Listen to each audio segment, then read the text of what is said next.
প্রিয় শিক্ষার্থী বন্ধুরা, আজকে আমরা জীবন ও জীবিকা প্রশ্নের সমাধান দিব। তো কয়ে বলা হয়েছে যে পারিবারিক আর্থিক বিশ্লেষণ। প্রথমে পারিবারিক আয়ের সর্বোত্তম ব্যবহার বিবেচনা করে একটি পারিবারিক বাজেট তৈরি করতে হবে। এরপর পরিবারের আর্থিক অপচয় রোধে কী কী তুমি পদক্ষেপ গ্রহণ করতে পারবে তা উল্লেখ করতে হবে। এরকম সময় সুযোগ ও নিজের সক্ষমতা অনুযায়ী সংশ্লিষ্ট যেসব কাজের দায়িত্ব গ্রহণ করেছে সেগুলো তৈরি করতে হবে। প্রথমে আমরা যে বিষয়টি লক্ষ্য করতে হবে সেটা হচ্ছে আয়ের হিসাব। যেমন তোমার পরিবারের মোট আয় নির্ধারণ করবে।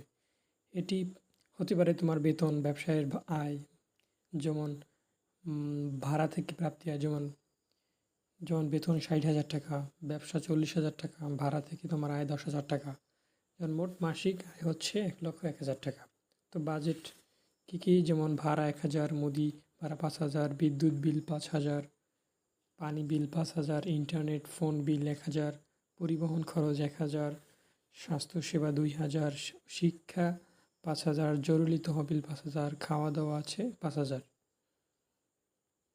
তো শিক্ষার্থী বন্ধুরা, এটাই তোমার হতে পারে তোমার পরিবারের মোট মাসিক আয় নির্ধারণ। এরপরে বলা আছে ধাপ 1-এর যে পরিবারের আর্থিক অপচয় রোধে কী কী পরিকল্পনা গ্রহণ করা যেতে পারে।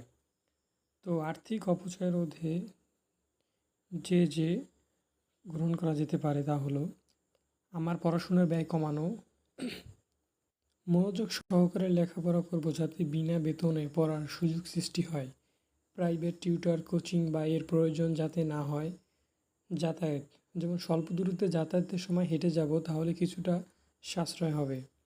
তিনি বলা আছে যে চিকিৎসা ব্যয়, নিয়মিত শরীর চর্চা করব এবং ভালো খাবার খাবো তাহলে শারীরিক সুস্থ থাকবো, চিকিৎসা ব্যয় কম হবে। যেমন বাগান করা 4-এ বলা আছে, যেমন